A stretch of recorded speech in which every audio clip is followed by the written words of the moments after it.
যে তেওঁলোকে উন্নয়নৰ কথা কয়। একচুৱেলি উন্নয়ন বুলি ক'লে কি সিহঁতে চাগে বুজি নাপায়। যিহেতু যুঁজখন কিনিকুণীয়া হ'বলৈ ধৰিছে, এতিয়া বিজেপি প্ৰাৰ্থীৰ লগত মই ইমান যুঁজখন তীব্ৰ হ'ব বুলি নাভাবোঁ, কিন্তু তীব্ৰ হ'ব কংগ্ৰেছ প্ৰাৰ্থী হ'লে। কাৰণ কেলৈ এটা কথা স্পষ্টভাৱে ক'ব লাগিব যে ৰাজনৈতিক বিষয় বস্তুটো ইমান সহজ নহয়।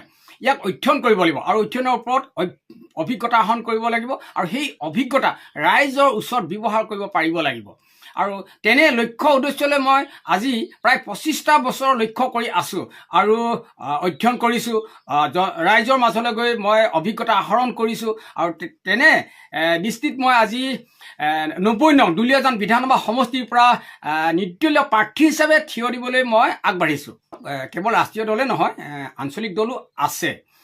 তাৰ মাজতে মই কোনো দলৰ হৈ যে বিধায়কৰ পদত থিয় দিবলৈ মই আগ্ৰহ নাই, এইটো কাৰণে যিহেতু দলৰ হৈ যদি মই প্ৰাৰ্থী লাভ কৰি জয়ী হওঁ, তেতিয়াহ'লে কিন্তু ৰাইজে ভবাৰ ধৰণে কোনো ধৰণৰ তেওঁলোকৰ আশা আকাংক্ষাও পূৰণ কৰিব নোৱাৰিম। কাৰণ বিধানসভাৰ মজিয়াত গৈ মই দলৰ কথা মতে চুপ ভেকুলীৰ দৰে মই চুপ হৈ থাকিব লাগিব। গতিকে এই ক্ষেত্ৰত তেওঁৰ হাতত বহু সমস্যা আছে, যিহেতু সেই সমস্যাসমূহ সমাধান কৰিবলৈ ব্যৰ্থ হৈ আছে। আজি 25-30 বছৰ মই লক্ষ্য কৰি আছোঁ, যি ধৰণে তেওঁখন আগুৱাই যাব লাগিছিলে সেই ধৰণে কিন্তু আগুৱাই যোৱাত ব্যৰ্থ হৈছে। উন্নয়নৰ ক্ষেত্ৰতে হওক বা আন দিশবিলাকতে হওক সম্পূৰ্ণ ব্যৰ্থ হৈছে।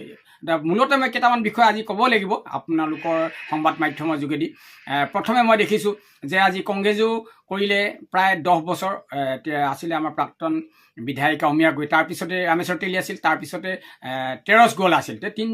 তিনিওজনৰ বিধায়কৰ শাসনকালত মই দেখিলোঁ যে তেওঁলোকে উন্নয়নৰ কথা কয়। একচুৱেলি উন্নয়ন বুলি ক'লে কি সিহঁতে চাগে বুজি নাপায়। উন্নয়ন বুলি ক'বলৈ গ'লে এটা কথা স্পষ্ট ক'লে প্ৰথমে আমি ঐক্য আনিব লাগিব। দুলীয়াজান সমষ্টিত জাতি ধৰ্ম নিৰ্বিশেষে সকলোকে আমি এক কৰি ৰাখিব লাগিব। তাৰপিছতে সেই একতাৰ মাজত আমি শান্তি বাৰ্তা কঢ়িয়াই আনিব লাগিব। শান্তি বাৰ্তাৰ পিছতহে আমি প্ৰগতি বিচাৰিব লাগিব। আমি যদি নিজৰ মাজত একতা আনিব নোৱাৰোঁ, তেতিয়াহ'লে কি হ'ব? আমাৰ ভাগ ভাগ হৈ থাকিব। ভাগ ভাগ হৈ থকাৰ লগতে আমাৰ অশান্তিৰ সৃষ্টি হ'ব।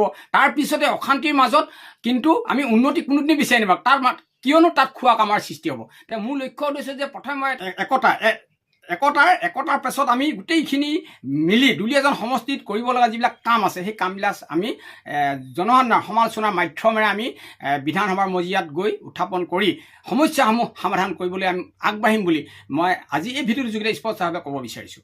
যিহেতু যুঁজখন কিনিকুণীয়া হ'বলৈ ধৰিছে, ৰাষ্ট্ৰীয় দল বিজেপিও আছে, কংগ্ৰেছো আছে।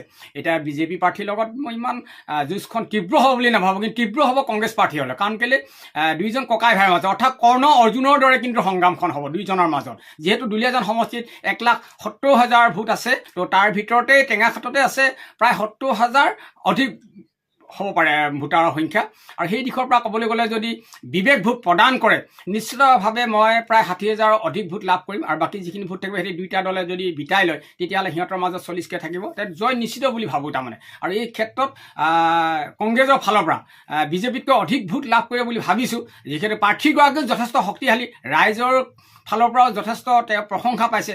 আৰু এই ক্ষেত্ৰত বিবেক ভোটাৰ হিচাপে ময়ো এজন ৰাইজৰ প্ৰশংসাৰ এজন প্ৰাৰ্থী বুলি ক'ব লাগিব। যিহেতু মই নিজৰ একক প্ৰচেষ্টাত মই আগবাঢ়ি যাব বিচৰা নাই, যিহেতু ৰাইজৰ প্ৰশংসা কৰিছে, ৰাইজে বিচাৰিছে। এইটো কাৰণতে বিচাৰিছে যে টেঙাখাট অঞ্চলৰ এটা বিশেষত্ব আছে, যিটো বিশেষত্ব হৈছে আজি প্ৰায় 50 বছৰ অতিক্ৰম কৰিলে বুলি ক'ব লাগিব প্ৰয়াত যোগেন হাজৰিকাই। সেইটো সময়ত টেঙাখাট এটা সমষ্টি আছিল আৰু টেঙাখাট সমষ্টিৰ পৰা তেওঁ প্ৰথমে বিধায়ক হৈছিল। বিধায়কৰ পিছতে তেওঁ মুখ্যমন্ত্ৰীৰ পদত অধিষ্ঠিত হৈছিল। গতিকে টেঙাখাটৰ বিশেষত্ব অনুসৰি এই যিহেতু 50 বছৰ পিছত মই নিৰ্দলীয় প্ৰাৰ্থী হিচাপেও থিয় দিবলৈ আগবাঢ়িছোঁ, যে টেঙাখাটৰ ৰাইজে বুজি উঠিছে যে এই বিশেষত্বটো কিন্তু আমি জীয়াই ৰাখিব লাগিব। যিহেতু দুটাকৈ ৰাজনৈতিক দল ৰাষ্ট্ৰীয় পৰ্যায়ৰ আছে, তাৰ ভিতৰত আঞ্চলিক দলো আছে। আৰু প্ৰতিটো দলৰ প্ৰতিটো নিৰ্বাচনতে কিন্তু টেঙাখাটৰ প্ৰত্যাশিত প্ৰাৰ্থী থাকে, কিন্তু সেই প্ৰত্যাশিত প্ৰাৰ্থীক কিন্তু কোনো এটা সময়তে কিন্তু তেওঁলোকে প্ৰাৰ্থিত্ব প্ৰদান নকৰে। এই বিশেষত্বৰ প্ৰতি তেওঁলোকৰ কোনো আওকাণ নকৰে। বিপৰীতে তেওঁলোকে মাহীয়াই চকুৰে চাই আমাৰ টেঙাখাটৰ প্ৰাৰ্থিত্বসকলক, বৰঞ্চ তেওঁলোকৰ নিজৰ মুনাফা লাভৰ কাৰণে কেৱল দুলীয়াজান বাসিন্দাসকলৰ মাজতে সীমাবদ্ধ হৈ ৰাখে। গতিকে টেঙাখাটৰ মই ভাবোঁ ৰাইজে এবাৰ বুজি উঠিব, বিবেক ভোট প্ৰদান কৰিব। আৰু বিবেক ভোট প্ৰদান কৰাৰ লগে লগে কিন্তু প্ৰায় 60,000 অধিক ভোট লাভ কৰি মই জয়ী হ'ম বুলি মই আশা কৰিছোঁ।